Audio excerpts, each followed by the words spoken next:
So the Brave Token engine has always been taken into consideration for deck building ever since its release. And rightfully so, because with a single copy of Water Enchantress or Rite of Aramesia, you can actually do quite a lot. You generate a 2k token, an Omni-Negate in the form of Gryphon Rider, and also an equip spell that can clear all kinds of things. At the current moment, you could actually find either Sprite or Kashtira utilizing this engine to supplement their deck. With that being said, there are never benefits without any form of drawbacks associated to them. The first one is the potential brick, and that's actually a big one. The engine typically consists of 9 cards, so maybe 3 Water Enchantress, 3 Rite of Aramesia, 1 Fateful Adventure, 1 Gryphon Rider, and 1 Equip Spell. All of the 1-ofs are pretty mediocre because you're always going to be accessing them with either Water Enchantress or Rite of Aramesia. Therefore, you can actually be pretty unlucky and draw upwards of 2 dead cards if you have, like, let's say Gryphon Rider and the Equip Spell. You can also brick on drawing way too many starter cards because if you play like 6 of them, then maybe you can draw like 2 Water Enchantress and a Rite, or 2 Rites and a Water Enchantress, and that's not really ideal.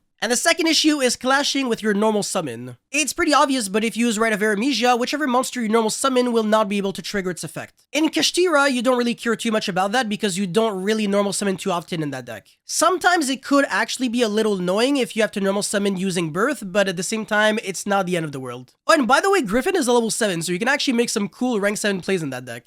As for Sprite, it's actually pretty interesting. The Brave Token engine can either be super broken or complete dog shit depending on the situation. For example, a combination of Rite of Aramesia and NIMBLE BEAVER is complete trash, but at the same time, Rite of Aramesia and NIMBLE Angler is insanity. NIMBLE BEAVER thrives off of being normal summoned, so in other words, it clashes directly with Rite of Aramesia, and then Angler on the other hand is really broken because it wants to be discarded, meaning it's really good with Fateful Adventure.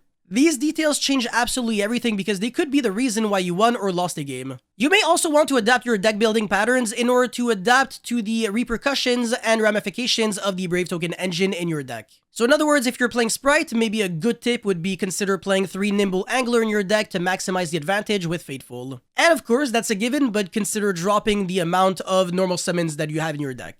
Now, there is a third major drawback associated with that package. Since you are summoning a token with Rite, you open up yourself to a lot of annoying cards.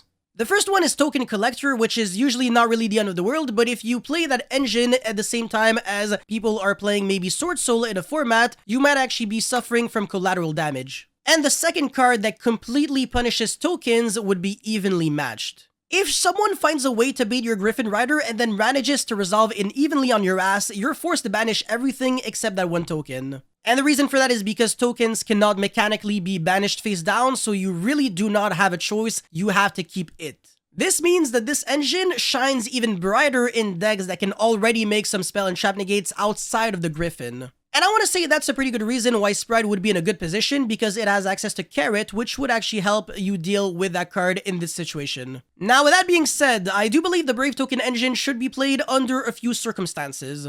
First of all, have you managed to mitigate as many of the issues that I have listed previously? And second, can you actually use the monsters that you generated off of Rite of Aramesia to do something productive? For example, if all you're doing is just summoning a token and a Gryphon Rider to have 1 negate and do nothing else, it's not really that worth it. But on the other hand, if you're using Rite of Aramesia to generate 2 monsters and then use them for Synchro and Link Climb, then that's really good. I'm not going to spoil too much right now, but there is a deck in the near future that's going to be abusing the Brave Token engine, utilizing Ringworm, the 100 Apple Dragon. And the reason why I like the base deck so much, by the way, is because they actually used the token and the Gryphon Rider to actually summon some big-ass Synchro monsters, which made the deck really nice because you weren't really ending on awkward, ugly-ass boards with like a token and then an equip spell that does nothing. You were actually ending on big boys. Overall, I think it's pretty cool that the Brave Token engine never really got directly nerfed by Konami, but at the same time, it always remained good without being a necessity to play in your deck.